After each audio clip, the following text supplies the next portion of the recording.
নমস্কার, আজকে ইন্ট্রোডিউস করছি এই অফিস স্পেসটি বা আপনি এটিকে কমার্শিয়াল শপ হিসাবেও ব্যবহার করতে পারবেন। আমি সামনের মেইন এন্ট্রেন্স থেকে এগোচ্ছি আপনার অফিস স্পেসটির দিকে। দেখুন, সুন্দর করে ল্যামিনেট করা রয়েছে আপনার ডোরটি, সাথে ফুল ফার্নিশড করা। সামনের দিকে আপনাকে দেখাই, এটি আপনার একটি ডেস্ক পয়েন্ট এবং ওপর দিকটাও দেখুন জিনিসপত্র রাখার জন্য আপনাকে ক্যাবিনেট করে দিয়েছে। আপনি আপনার প্রয়োজন অনুযায়ী জায়গাগুলো কিন্তু ইউটিলাইজ করতে পারবেন। এটি আপনার অ্যাভেলেবেল আছে নিউ টাউনের অ্যাকশন এরিয়া 2-তে, মায়াকি পাঞ্জাবের কাছে গ্রাউন্ড ফ্লোরে আপনি এটি পাবেন। 150 স্কোয়ার ফিটের এই অফিস স্পেসটি।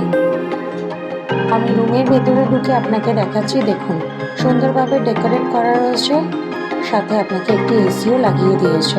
বড় সাইজের একটি উইন্ডো আছে, তার সাথে সমস্ত ফার্নিচার আপনাকে দিয়ে দিচ্ছে। পুরোটাই দেখুন ফার্নিশড করা রয়েছে। খুব রিজনেবল প্রাইসে আপনি এটি পাবেন, 18 লাখ রুপিস। আমি পুরোটাই আপনাকে দেখাচ্ছি কোন টু কোন আপনার মতন করে আপনি জায়গাগুলোতে ডেকোরেট করে নিতে পারবেন। এতক্ষণ আমি ইন্ট্রোডিউস করলাম 150 স্কোয়ার ফিটের এই কমার্শিয়াল শপটি, আপনি যেটি পাবেন নিউ টাউনের অ্যাকশন এরিয়া 2 এর কাছে। If you interested, please contact us. Thank you for watching.